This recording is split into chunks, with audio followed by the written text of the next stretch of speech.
एक समय में हमारी दुनिया में डायनासोर का राज था। वे चलते थे जहां हम चल रहे हैं। इसी हवा में सांसें ली, इसी धरती पर लड़ाइयां लड़ी। इन दैत्याकार बड़े विचित्र डायनासोर ने करीब 14 करोड़ सालों तक इस धरती पर राज किया। इन डायनासोर की कई हजार प्रजातियां थी। इनमें से कुछ शाकाहारी थे, कुछ मांसाहारी। तो कुछ डायनासोर बहुत ही शांत स्वभाव के थे, वहीं कुछ डायनासोर बहुत ही हिंसक और खतरनाक थे। ये उस समय के सबसे सफल जीव थे। लेकिन फिर अचानक ऐसा क्या हुआ?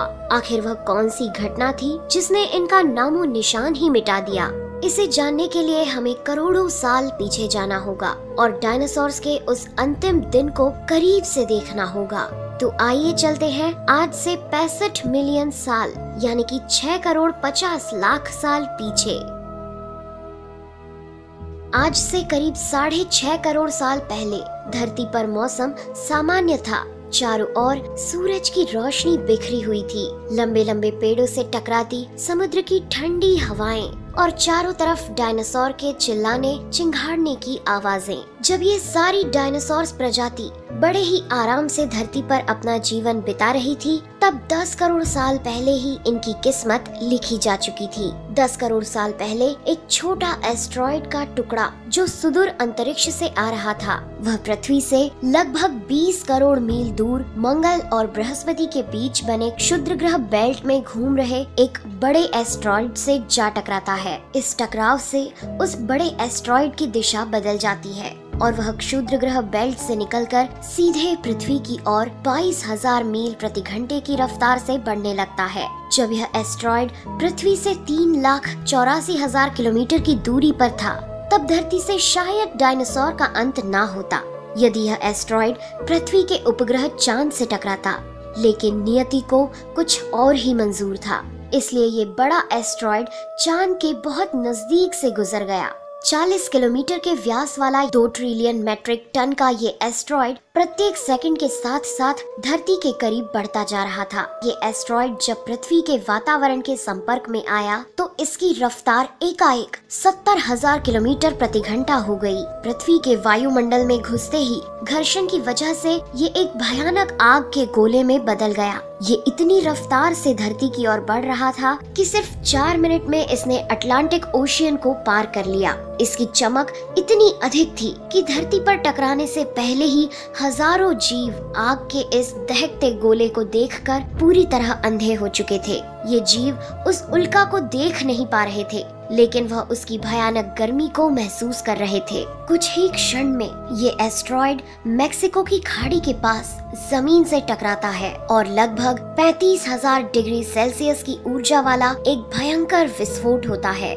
इस टकराव का विस्फोट लगभग 10 हाइड्रोजन बम के विस्फोट के बराबर था। ये विस्फोट इतना शक्तिशाली था कि इसके टकराते ही धरती की लाखों टन धातु अंतरिक्ष में चली गई। टकराव वाली जगह पर 180 किलोमीटर चौड़ा और 20 किलोमीटर गहरा गड्ढा बन गया। विस्फोट के कारण इस गड्ढे का सारा मेटल और पत्थर आसमान में धूल के बड़े बादल में बदल गए। 16 मिनट 40 सेकंड बाद जमीनी टकराव की वजह से धरती के अंदर चारों ओर 11.1 तीव्रता की भूकंपीय तरंगे उठने लगी। इस वजह से समुद्र में विशालकाय लहरों का निर्माण हुआ और एक के बाद एक सुनामी की लहरें चारों तरफ बढ़ने लगी। भूकंपीय तरंगों ने सभी सक्रिय ज्वालामुखियों को दहका दिया, जिसके कारण जगह जगह डायनासोर का विनाश शुरू हो गया।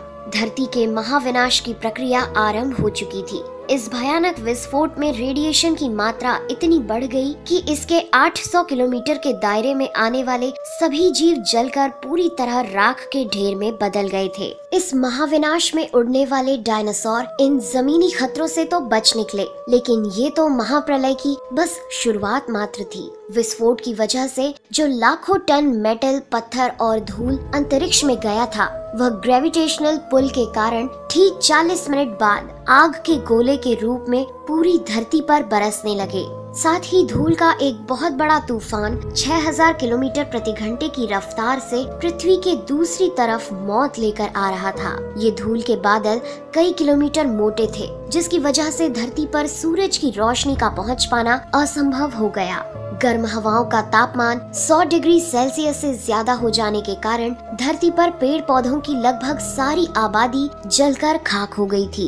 विस्फोट के 90 मिनट बाद धरती का तापमान 200 डिग्री सेल्सियस तक बढ़ गया। इसकी वजह से जो डायनासोर विस्फोट के इलाके से कोसों मील दूर थे, वे भी इस गर्मी से बच नहीं पाए। इस महाप्रलय से धरती की कुल 90% प्रजाति पूरी तरह खत्म हो गई थी और जो 10% जीव धरती पर बच गए थे, उनमें से भी सिर्फ वही जीव जिंदा रह सके जिनका वजन 30 किलोग्राम से कम था। इसका कारण ये था कि इस महाप्रलय में लाखों की संख्या में जीव मारे जा चुके थे और पेड़ पौधों की सारी आबादी भी जलकर राख हो चुकी थी, जिसके चलते यहाँ जो बड़े और विशालकाय जीव जीवित बच गए थे, उन्हें भरपूर मात्रा में खाना पीना न मिल सका। लेकिन ये महाप्रलय किसी अन्य जीव के लिए फायदेमंद साबित होने वाला था। धरती पर डायनासोर का अंत एक छोटी प्रजाति के लिए सुनहरा अवसर लेकर आया और वह प्रजाति थी मैमल्स की।